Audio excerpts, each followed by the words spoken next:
Bismillahirrahmanirrahim. Bismillah, alhamdulillah, wassalatu wassalamu ala rasulillah. Di sini saya akan membacakan sebuah kisah tentang dua sosok kakak beradik yang memiliki perbedaan niat ketika menjelang ajal. Semoga kita semua bisa mengambil faidah dari kisah ini. Bismillahirrahmanirrahim. Akhwani, jadi dilihatkan ada dua kakak beradik, kan ahaduhuma abidan wal akharu musrifa. Di mana kakak beradik ini atau dua bersaudara ini memiliki sifat atau sikap yang sangat berlawanan. Ahaduhuma abidan, salah satunya adalah seorang yang ahli ibadah, wal akharu musrifan, sementara yang satunya lagi yang lain adalah orang yang sangat banyak bermaksiat kepada Allah Ta'ala. Ini dua orang tentu yang memiliki sifat yang sangat berbeda. Yang satu ahli ibadah, yang satu ahli maksiat. Orang yang selalu mengikuti hawa nafsunya. Suatu waktu, wa kana al-'abdu yatamanna ayyara iblis. Ini si sosok orang yang banyak ibadah di antara dua orang ini. Sosok yang banyak ibadah, dia punya harapan, punya angan-angan ingin melihat iblis. Dia merasa kok saya ini gak bisa diganggu sama setan, ibadah terus, setan ngegoda saya gagal. Jadinya pengen tahu yang mana sih iblis atau setan itu yang kayak gimana sih. Qala fadhahara lahu iblis yauman. Akhirnya pada suatu hari iblis menampakkan diri kepada orang tersebut, kepada orang yang ahli ibadah ini. Lalu iblis berkata, wa asafah alaika dhayya'ta amrika. Kasihan sekali kamu. Iblis ngomong gitu ke orang yang ahli ibadah. Kamu kasihan sekali. Doya ta'an umrika arba'ina sana. Kamu sudah menyia-nyiakan umur kamu selama 40 tahun hanya untuk ibadah kepada Allah, untuk menahan hawa nafsumu, untuk menahan hasratmu. Keinginan hawa nafsu kamu tahan, kamu habiskan umur 40 tahun hanya untuk beribadah kepada Allah. Sia-sia sekali umurmu. Jadi iblis ngomong kayak gitu. Ini mulai tipu daya iblis seperti itu. Iblis menipu daya dengan cara seperti itu. Awalnya dia memuji, 40 tahun kamu beribadah. Walaupun dia menganggap bahwa 40 tahun beribadah itu ada hal yang sia-sia. Nah, tipu daya iblis kayak gitu. Waqad baqiya, nah ini. Makanya di sini waqad baqiya min umurika mithlu ma madha. Sementara kalau kamu mau tahu, kata si iblis, bahwa sisa umurmu itu masih setengahnya lagi. Jadi sekarang kamu udah ibadah nih 40 tahun nih. Nah, kamu itu sebenarnya masih punya jatah umur 40 tahun lagi. Masih panjang loh umur kamu. Jadi kenapa kamu nggak ngabisin dulu umurmu, kata iblis, sampai menjelang ajal baru. Misalkan nih, berarti 40 tahun ya, berarti 40 tahun lagi, berarti sekitar umur 80 ya. Jadi iblis ngomong, umur kamu itu sampai 80 tahun. Ini sekarang udah 40 tahun dihabisin buat ibadah doang. Sia-sia ini, sayang sekali, padahal umur masih panjang. Nah, kamu tinggal dosa aja sekarang. Nanti menjelang 80 tahun ya sekitar bisa 75 atau 78 tahun lah baru tobat. Sekarang habisin dulu umur kamu muda kamu, kekuatan kamu, hasrat-hasrat kamu bebas. Turutin semua hawa nafsu kamu. Nah, iblis ngomong gitu ke sosok orang yang ahli ibadah. Nanti ketika kamu menjelang ajal baru kamu tobat. Kemudian orang yang tadinya ahli ibadah ini berbicara di dalam hatinya. Lani anzuru ila akhi. Apa saya coba aja gitu ya. Ini kan rumahnya ini, dua bersaudara ini rumahnya yang satu tinggal di lantai bawah, orang yang ahli maksiat ini tinggal di lantai bawah. Sementara saudaranya yang ahli ibadah tinggal di kamar atas. Nah, ini orang yang ahli ibadah setelah iblis menipu daya dia dengan kalimat seperti tadi. Dia berbicara dalam hatinya, apa enggak saya coba dulu ya ke bawah. Saya ketemu dengan saudara saya yang ahli maksiat. Saya pengen tahu nih, enaknya mabuk tuh gimana sih, pengen diajakin maksiat lah. Enaknya zina gimana sih? Enaknya nggak sholat tuh gimana sih? Semua hal yang istilahnya mengikuti hawa nafsu enaknya kayak gimana. Jadi dia punya niat dalam hati pengen turun ke lantai bawah ketemu dengan saudaranya yang tukang maksiat dengan tujuan ingin diajak maksiat, ingin ikut melakukan maksiat. Dia punya niat seperti itu. Sementara wa amma akhu al musrif, sementara di lain sisi, di waktu yang sama, saudaranya yang tukang maksiat itu, yang tinggal di lantai bawah ya, yang tukang maksiat, istayqadha min sakarihi, ketika waktu tersebut, ketika saat itu dia terbangun dari pingsannya, dari mabuknya di tengah jalan. Jadi ternyata pada waktu tersebut si orang yang tukang maksiat ini, saudaranya tukang maksiat ini, dia ini udah mabuk hingga akhirnya dia pingsan di tengah jalan tanpa ada seorang pun yang menolong dia, tanpa ada seorang pun yang menghiraukan dia, langsung bergeletak aja gitu kayak bangkai. Lalu dia bangun dari mabuknya dan dia menyadari dirinya betapa hina dia. Kok gue hina banget ya, ini gue ini manusia nih, tapi karena manusianya kayak gue ya, dia mikir kayak gitu mungkin. Kerjaan cuma mabok, poya-poya, hura-hura, ikutin terus hawa nafsu. Orang juga akhirnya nggak nganggap gue orang. Ya orang kalau udah melewati batas lalu ngikutin hawa nafsu terus, ya apa beda sama setan lah, apa beda sama hewan lah. Hewan kan nggak ada akal, nggak ada pikiran, ya udah dia mau apa, instingnya kemana ya udah dilakuin aja kan. Nah, gua apa bedanya sama hewan kalau sekarang aja benar-benar kayak gini. Saya bangun, ternyata posisi saya di tengah solokan, di dalam solokan. Saya hanya bangun baru sadar dari mabuk. Sementara saudara saya yang ahli ibadah, yang di kamar atas tuh, yang tadi ketemu sama setan tuh. Sementara saudara saya ahli ibadah, dia pasti menikmati nikmatnya sholat. Enaknya gimana orang kalau puasa. Nikmatnya bermunajat membaca Al-Quran, berbisik kepada Tuhannya, itu pasti nikmat banget. Jadi dalam hati, kemudian muncul di hati orang yang suka maksiat ini, saya pengen naik ke lantai atas, ketemu dengan saudara saya, minta diajarin tentang ibadah. Minta diajarin gimana sih taat kepada Allah. Minta diajakin gimana caranya bisa menahan hawa nafsu dan kita tetap bisa menikmati hidup walaupun tidak melakukan hal-hal yang dilarang oleh Allah.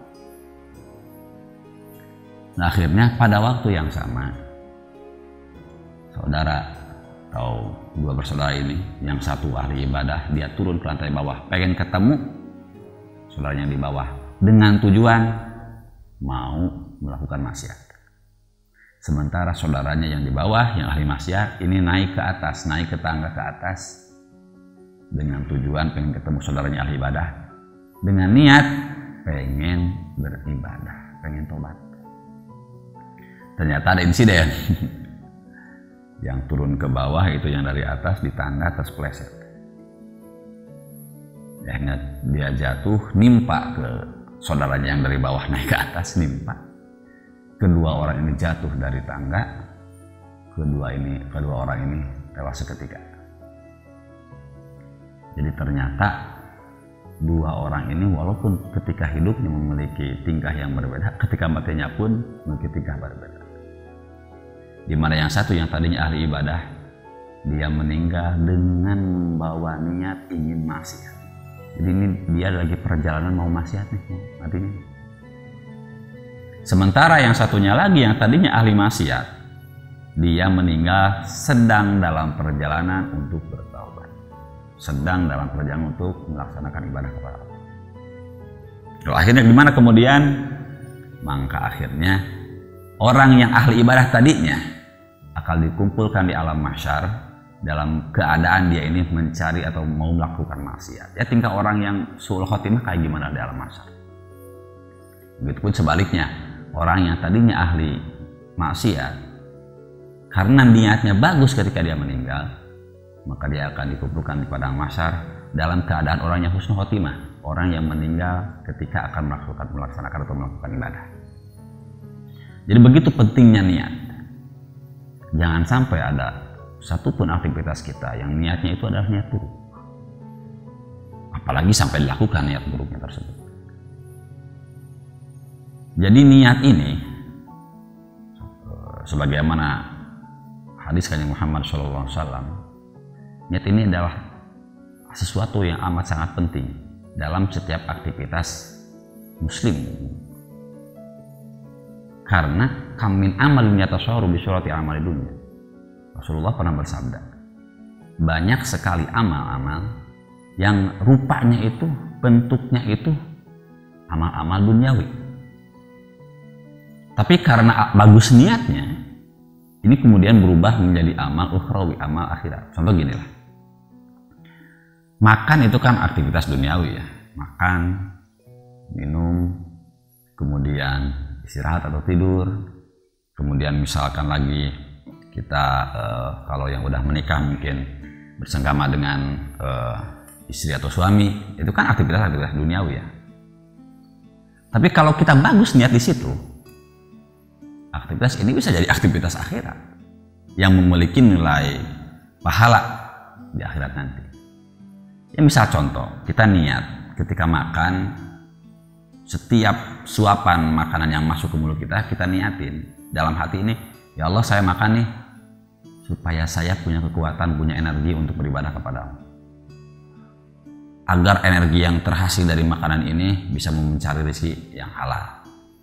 Agar dari energi yang masuk, dari nutrisi yang masuk dari makanan ini jadi energi, jadi nutrisi kepada tubuh saya, misalkan untuk bisa menerima ilmu, kepada tubuh saya untuk bisa melakukan hal-hal yang positif, pada diri saya untuk bisa misalkan beribadah kepadamu, beribadah kepada Allah. Nah maka kalau niatnya kayak gitu, makan itu makan ada pahalanya.